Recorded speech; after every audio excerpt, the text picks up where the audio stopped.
মায়ের ভালোবাসার ভেতরে কোনো স্বার্থ থাকে না। সেই মাকে আমরা কত অবহেলা করি, কত কষ্ট দেই। মা অনেক সন্তান আছে দেখবেন, অর্থ অনেক আছে কিন্তু পিতা মাতাকে সেবা দিতে পারছে না। সেই অর্থের কোনো মূল্য নেই। আছে যেই অর্থতে গোবিন্দ সেবা হয় না, সেই অর্থের কি মূল্য আছে? যেই অর্থ দিয়ে আপনারা কৃষ্ণ ভক্ত কমিটির বাবাদের হাতে তুলে দিচ্ছেন, সকলের দান দিয়ে মধুময় বৃন্দাবনের বাজার সাজিয়েছে, কিঞ্চিত কিঞ্চিত করে দিয়েছ, সেই দান শেষের দিনের সম্বল হয়ে গোবিন্দের কাছে জমা থাকবে। অনেক অর্থ উপার্জন করেছি আমরা, কোন অর্থ ভালো কাজে আমরা লাগাতে পারিনি। যার জন্য কৃষ্ণ ভক্ত কমিটির দাদারা ভিক্ষা, আমার অর্থ থাকলে মধুময় বৃন্দাবনের বাজার সাজানো যায় না। আপনারা যাকে অধিবাস কীর্তন দিয়ে নিমন্ত্রিত করে আপ্যায়ন করেছেন, তাকে দুবেলা সেবা দেওয়ার জন্য তিনি ভিক্ষা ছাড়া সেবা করবে না। অর্থ থাকলেই বৃন্দাবনের বাজার সাজানো যায় না, রাধা রানীর কৃপা লাগবে। তাই যেখানে যে মা বসে আছো, দুটি বাহু তুলে একবার বলতে হবে, যারা কৃষ্ণ ভক্ত কমিটির বাবারা বৃন্দাবনের বাজার এত সুন্দর বাজার সাজিয়ে দিয়েছে, তাদের যেদিন দেহ থেকে বানো পাখি উড়ে গিয়ে ভবনদের কিনারা দাঁড়াবে, সেদিন অনাদির আদি গোবিন্দ নিজ হাতে যেন বৈতরণীর খেয়াঘাট আমার কৃষ্ণ ভক্ত বাবাদেরকে পাড়ি দিয়ে দেয়।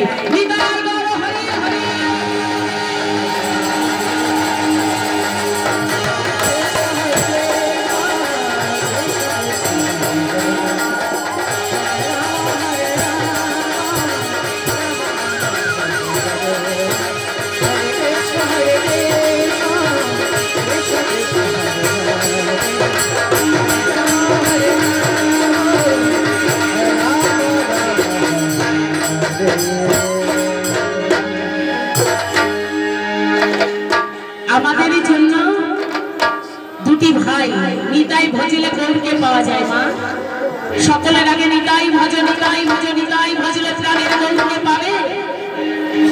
মধুময় বৃন্দাবনের বাজারে এসেছে কিসের জন্য? কিছু যদি নিয়ে নাই যেতে পারি, ভগবান বলেছে তোমরা হাতে করো গৃহকর্ম, মুখে জপ নাম, নামের সহিতে আছেন আমার দয়াল ভগবান। তাই এখানে এসে যদি দুটি বাহু তোলা না যায়, মা আমাদের জন্য দুটি বাহু তুলে আছে যুগ যুগ ধরে। আমরা সামান্য এত সুন্দর বাহু পেয়েছি, এত সুন্দর পরিপূর্ণ দেহ দিয়ে ধরাধামে পাঠিয়ে দিয়েছে। কেন? যেদিন 10 মাস 10 দিন মাতৃ গর্ভে হেড মুন্ডে উত্তরপথে থেকে কেটে কেটে বলেছিলাম, হে দয়াময় ভগবানের সিন্ধু, আমি জঠর যন্ত্রণা সইতে পারছি না, জঠর যন্ত্রণা থেকে তুমি আমাকে মুক্ত করে দাও, আমি ধরাধামে গিয়ে তোমার নাম গুণাগান কীর্তন ছাড়া অন্য কিছু করব না। যেই ধরাধামে এসে পড়েছি মা, সকল কিছু ভুলে গেলে হবে? এখানে যে এসেছি আত্মসমর্পণ করতে হবে না? দুটি বাহু দিয়ে দিয়েছে তাকে ডাকার জন্য, একটি বদন দিয়েছে কৃষ্ণ নাম করবার জন্য, শুধু সেবা করবার জন্য নয়। এই বদনে কৃষ্ণ নাম করবার জন্য এত সুন্দর বদন দিয়েছে। দুটো নয়ন দিয়েছে তাকে দেখার জন্য, দুটো পা দিয়েছে বৃন্দাবনে হেঁটে এসে হরির নামে রস আস্বাদন করছে। ভগবান অনেক টাকার জিনিস দিয়ে দিয়েছে, আমরা কিন্তু তাকে তার টাকারও জিনিস দিতে পারি না। দেখেছো?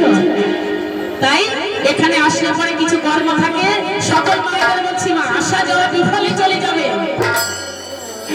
তার জন্য একবার রাধা রানীর নামে জয় দিতে হবে। সকল মায়েরা যায় যেখানে বসে আছেন জয় দেবেন, জয় দিলে জয় হয়ে যেতে হবে। শ্রীমতী রাধা রানী কি হয়নি? সকল মায়েরা দেয়নি। হ্যাঁ, আগামী বছর আস্তে আস্তে দেখা হতেও পারে, নাও পারে, নাও থাকতে পারে। তাই সকলে দাও, সকলে দেবে, ঠিক আছে? রাধা রানী কি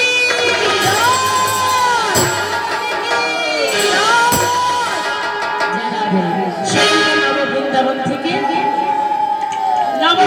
থেকে মথুরা বৃন্দাবনে নিয়ে যাবো, সকলে যাবে মা? হ্যাঁ, সকলকে নিয়ে যাবো। তাই মধুময় বৃন্দাবনে যেতে গেলে দুটি বাহু তুলতে হবে, রাধানীর নামে জয় দিতে হবে। সেখানে গিয়ে মধুমাখা কৃষ্ণ নাম শুনবো সকল ভক্তদের নিয়ে। তাই যেতে গেলে আমাদের মধুময় বৃন্দাবনের সকল সখীরা, ললিতা সখী, বিশ্বমা সখী, চম্পকলতা, ইন্দ্রলতা, প্রীতিলতা, সকল সখীরা ডেকে ডেকে বলছে, ওরে সখী, জলের ঘাটে আমরা কি দেখে এসেছি জানিস? অপরূপ সুন্দর একজন পুরুষ দেখেছি। সখীরা বলছে, অপরূপ সুন্দর কে হতে পারে মা? রাধারানীর ভাব কান্তি বিলাস নিয়ে অবতীর্ণ হয়েছিল সোনার নদী আর সোনার গৌরাঙ্গ, দুটি দেহ এক হয়ে। আমার গৌরাঙ্গ মহাপ্রভু কত সুন্দর হতে পারে। তাই সকল সখীগণ বলছে, হরে কৃষ্ণ হরে কৃষ্ণ, কৃষ্ণ কৃষ্ণ হরে হরে, হরে রাম হরে রাম, রাম রাম হরে হরে। হরে কৃষ্ণ কৃষ্ণ কৃষ্ণ হরে হরে, হরে রাম রাম রাম হরে হরে।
হরে কৃষ্ণ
भगवान के एक लिए नृत्य करी তাই বলছি মনে চায় প্রাণে চায়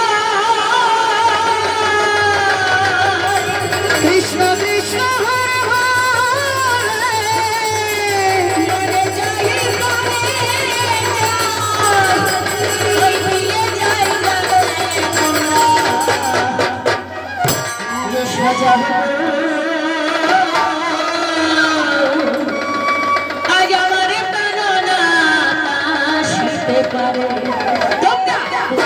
सजा